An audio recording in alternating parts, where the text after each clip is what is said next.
6번 일탈이론 가나다에 대한 설명으로 옳은 것은 어떤 사회에서는 특정 목표가 모두에게 강조되지만 이를 달성하기 위한 접근 기회는 차별적으로 주어진다. 자, 목표, 기회, 이게 수단이죠. 여기까지만 읽으면 그냥 머튼의 아노미 이론이 나와야 됩니다. 사회 집단은 그들이 만든 규칙을 위반한 것을 일탈이라 보고 이 규칙을 상대적으로 다르게 적용한다. 일탈은 행위의 속성이 있는 것이 아니라 규칙과 처벌을 위반자에게 적용한 결과이다. 낙인 이론이라는 걸 여러분들이 파악해낼 수 있어야 됩니다. 그러니까 일탈 행위 그 자체가 중요한 게 아니라 그 일탈 행위를 보고 이 규칙을 적용할 것인지 적용하지 않을 것인지 누구에겐 적용하고 누구에겐 적용하지 않는 이런 사회적 반응의 차별적인 속성 때문에 일탈이 일어난다는 겁니다. 이게 낙인 이론이죠. 사회구조는 사람들이 상호작용하는 조건을 형성해 주지만 그 자체가 일탈 행동을 유발하는 것은 아니다. 일탈 행동은 다른 사람과의 친밀한 상호작용을 통해 동기, 기술, 법에 대한 태도를 습득하면서 발생한다. 이거는 차별교제 이론이죠. 그러니까 이런 일탈 행위를 가진 사람을 대상으로 상호작용을 하기 때문에 그걸 배워서 일탈이 일어난다는 겁니다. 1번 가는 일탈 행동의 해결 방법으로 일탈 규정에 대한 신중한 접근을 강조한다. 이거는 낙인 이론의 입장입니다. 낙인 이론. 그래서 틀렸고요. 그래서 일탈 규정이 어떤 특정 집단에 차별적으로 이루어지면 안 된다는 거예요. 그래서 같은 행동을 했는데 누구는 일탈로 규정해버리고 누구는 일탈로 규정해버리지 않으면은 일탈로 규정된 사람은 본인이 이제 일탈자라고 자아적 재성을 형성을 해서 계속 일탈자로 나아가게 된다는 거죠.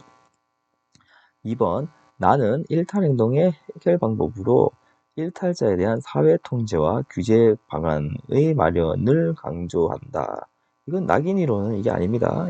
사회 통제 규제 강화 방안 이런 것들 낙인 이론과는 전혀 관계가 없고요. 사회적 반응이 중요하다는 거죠. 3번 일탈 행동의 원인을 차별적인 제재가 아니라 차별적인 교제에서 찾습니다. 드렸고요. 차별적인 제재에서 찾는 거는 낙인 이론입니다. 이것도 낙인 이론이에요. 낙인 이론. 4번 가는 다와 달리 일탈 행동의 원인을 개인적 차원에서 찾는다. 개인적 차원이 아니라 구조적인 차원에서 찾습니다. 개인적 차원에서 찾는 것은 차별교제 이론이 더 가깝습니다. 이것도 좀 얘기하고 싶은 게 좀 마지막에 얘기를 하죠. 5번 다는 가와 달리 타인들과의 상호작용이 일탈 발생에서 미치는 영향을 중시한다. 이게 맞습니다. 이 두 개 다 이게 지금 상징적 상호작용론이거든요.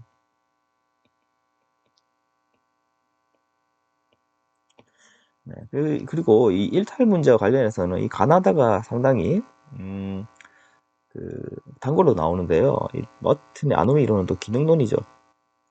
근데 사실 이 세 가지 모두가 뭘로 묶이냐면요. 갈등론적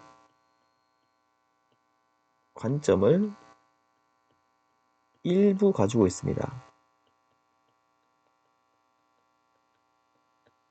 어디서 찾을 수 있냐면은 이 머튼의 아노미 이론은 목표는 다 똑같이 있는데 뒤에는 차별적으로 이루어진다는 거잖아요. 그러니까 개인과 집단 사이, 사회 구조적으로 이 불평등이 존재한다는 거예요. 어떻게 보면은 갈등론적 관점이에요. 기능론이기도 하지만 갈등론적 관점인 겁니다. 낙인 이론도 누구는 똑같은 짓을 해서 누구는 봐주고 누구는 안 봐준다는 얘기거든요. 이게 집단 간 차별이 존재한다는 얘기예요. 그래서 갈등론적 관점이에요.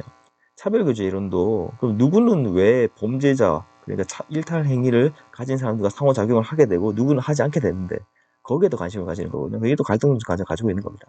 주되는 관점은 상징적 상호작용론이고 주된 관점은 기능론적 관점이지만 사실 그 이면에 있는 갈등론적 시각을 가지고 이런 이론들을 만든 거예요. 그래서 사실 이 2번 같은 진술은 아주 굉장히 기능론적 관점인데 이런 것들은 다와는 맞지 않는 거죠. 가랑도 완전히 맞다고 하기에는 좀 애매해요, 사실. 네. 그리고 사실 이게 구조적인 차원에서 가는 다와 달리 다 같은 경우에 차별교제 이론은 구조적인 차원에서 찾지 않는다고 보는 게 그러니까 이게 무슨 얘기냐면은 가는 일단 구조적인 차원에서 찾는 거예요. 네. 그래서 이게 완전히 틀린 게 맞습니다. 그럼 다 같은 경우에는 개인적인 차원에서 찾는 거냐? 꼭 그렇다고 보긴 힘들어요, 또. 어떤 일부적인 측면에서는 왜 그러면은 누구는 방금 전에도 얘기했듯이 일탈 행위를 하는 사람들과 교제를 하게 되느냐? 거기에는 또 사회 구조적인 원인이 있다라는 시각을 품고 있습니다. 그래서 다가 무조건 개인적 측면에서만 일탈 행위를 파악한다. 왜냐하면 상징적 상호작용 능력이기 때문에 라고 생각하면 그것도 틀린 거예요, 사실. 네, 틀린 겁니다. 그래서 다는 개인적 차원에서 일탈 행동의 원인을 찾는다라는 진술도 쉽게 내면 안 돼요. 함부로 내면 안 됩니다, 사실. 근데 무슨 3번처럼 타인들 간의 상호작용이 일탈 과정에서 미치는 영향, 일탈 발생 과정에서 미치는 영향을 중시한다 라고 하면 이건 좀 강조한다. 무조건 그런 건 아닌데 그게 더 중요하다고 본다 라고 보면은 이건 좀 맞는 거죠. 사실 좀 애매하죠. 이렇게까지 설명하면 사실 여러분들이 더 헷갈릴 수 있는데, 그래서 수능 문제에서도 뭐 그렇게까지 깊게 내진 않습니다. 그런데 문제 구조를 보면 일탈행위 문제는 항상 이 출제자들도 그걸 얘기하고 싶어 해요. 하고 싶어 하는데 함부로 문제를 못 내서 그렇지 그게 눈에 보입니다. 보면 이 문제가 특히 그래요.